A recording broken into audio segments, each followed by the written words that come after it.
శ్రీ గురుభ్యో నమః. హరి ఓం. వ్యాసావతారము యొక్క సందేశాన్ని శ్రీమన్మధ్వాచార్యులు వారు శ్రీమన్మహాభారత తాత్పర్య నిర్ణయమునందు మనకు తెలిపినారు. వ్యాస అనే శబ్దంతో ఆ భగవంతుని ఎటువంటి మహిమ మనకు తెలుస్తుంది అనేదాన్ని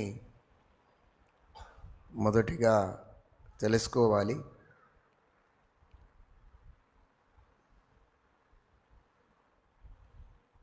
యాదవార్యులు కరావలంబన స్తోత్రమునందు శ్రీమన్మధ్వాచార్యులు గీతాభాష్యంలో చెప్పిన ఆ అర్థాన్ని చాలా చక్కగా చెప్తారు.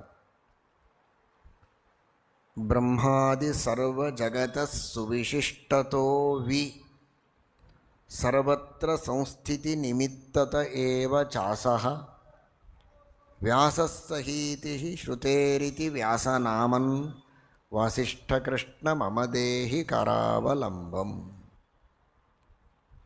వ్యాస అనే శబ్దంలో వి మరియు ఆస రెండు పదాలు ఉన్నాయి. వి అనే పదానికి విశిష్ట ఉత్తముడు అని అర్థం.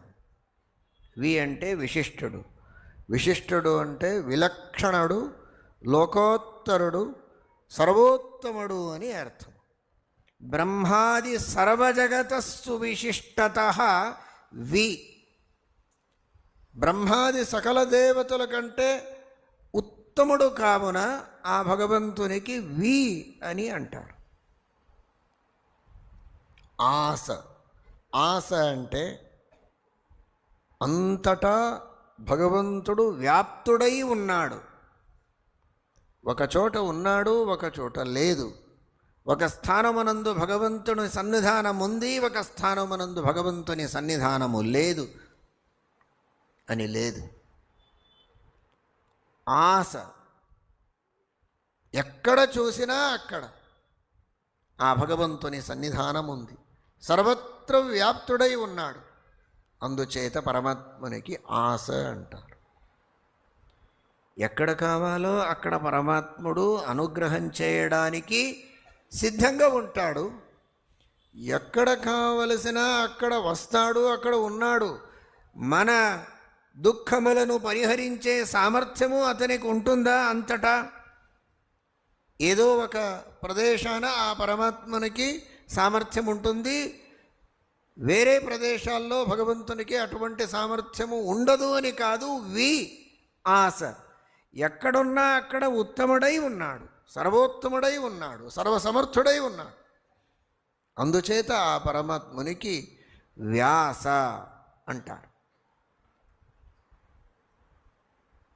అంటే ఇప్పుడు ఎక్కడో వ్యాస ప్రతిమలు ఉంటాయి. గ్రంథంలో వేదవ్యాసదేవుని సన్నిధానం అంటారు. గ్రంథాలు ఉంటే అక్కడ వేదవ్యాసదేవుడు, వ్యాస ప్రతిమలు ఉంటే అక్కడ వేదవ్యాసదేవుడు అని అనుకోకూడదు. అక్కడ విశేష సన్నిధానం ఉంటుంది అనుకోవచ్చు. అయితే వి ఆస సర్వోత్తముడైన ఆ పరమాత్ముడు, జ్ఞానప్రదుడైన ఆ భగవంతుడు అంతటా వ్యాప్తుడై ఉన్నాడు. ఎక్కడ కావాలో అక్కడ ఆ భగవంతుణ్ణి స్మరిస్తే అనుగ్రహం చేయడానికి పరమాత్ముడు మనకు అక్కడ విశేషంగా ప్రకటుడై అనుగ్రహిస్తాడు అనే భావనతో ఆ భగవంతునికి వేదాల్లోనే వ్యాస అనే పేరుతో పిలుస్తారు. వ్యాస అంటే వేదాల విభాగం చేశాడు, అందుచేత వ్యాస అని ఒక సామాన్యమైన అర్థం ఉంది. వివ్యాస వేదాన్, వేదముల విభాగం చేసినవాడు. ఋగ్వేదము, యజుర్వేదము, సామవేదము, అథర్వవేదము అని విభాగం చేసి దాంట్లో శాఖాభేదాలను చేసి ఎవరికైతే శక్తి లేదో అటువంటి వారికి సమగ్రమైన వేదముల అధ్యయనం చేయడానికి కాకపోయినా ఆ వేదముల స్వస్వ శాఖ అధ్యయనం చేయవలసింది.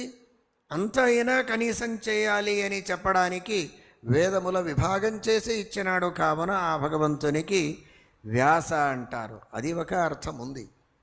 అది కాక వ్యాస అనేదానికి ఇది ముఖ్యమైనటువంటి అర్థము అని శ్రీమన్మధ్వాచార్యులు చెప్పినారు.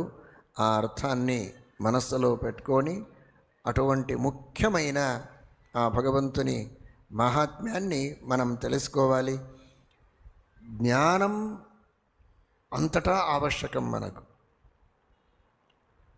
ఆరోగ్యము కావాలి, తినడానికి ఆహార పదార్థములు కావాలి, ఇవన్నీ కావాలి. ఒకవేళ ఆహార పదార్థం దొరకకపోయినా, రేపు వస్తుంది ఏకాదశి ఉపవాసం, ఆహారం లేదు కదా, ఆహారం లేనిదే ఉండవచ్చు. అవశ్యంగా ఆహారం కావాలి అని లేదు. ఆ మనోధైర్యం కావాలి అనే ఏకాదశి ఉపవాసం ఒక పద్ధతి ప్రాచీనులు శాస్త్రంలో చెప్పినారు, భగవంతుడే ఆదేశించినాడు. నేను చేతనుణ్ణి, చేతనుడికి అటువంటి సామర్థ్యం ఉంది. అచేతన పదార్థాలు నాకంటే తక్కువ. నేను చేతనుణ్ణి, అచేతన పదార్థముల ఆవశ్యకత లేదు. వాటిని వదిలి కూడా నేను బ్రతకవచ్చు అనే మనోధైర్యం మనకు నింపడానికే ఈ ఏకాదశి ఉపవాసము యొక్క ఉపక్రమం. అందుచేత ఏకాదశి ఉపవాసం చేస్తామంటే ఆహార పదార్థం ఆవశ్యకమని లేదు, దాన్ని వదిలి ఉండవచ్చు. అయితే మనకు జ్ఞానం లేదు అంటే, వివేకమే లేదు అంటే, బుద్ధి లేదు అంటే మన జీవితమే వ్యర్థమైపోతుంది. అది ఏ రోజున్నా ఏ స్థలమున్నా అక్కడ మనకు జ్ఞానము ఆవశ్యకం. అందుచేత ఆ జ్ఞానప్రదుడైన ఆ భగవంతుని ఆవశ్యకత మనకు అంతటా ఉంది. అందుచేత వేదవ్యాసదేవ రూపంతో భగవంతుడు ఎక్కడ కావాలో అక్కడ జ్ఞానం అనుగ్రహించడానికి సర్వత్ర వ్యాప్తుడై ఉన్నాడు అనే అనుసంధానం మనకు ఉండాలి. ఆ అనుసంధానం చేస్తూ వేదవ్యాసదేవుని చరిత్రం తెలుసుకొద్దాము. శ్రీకృష్ణార్పణమస్తు.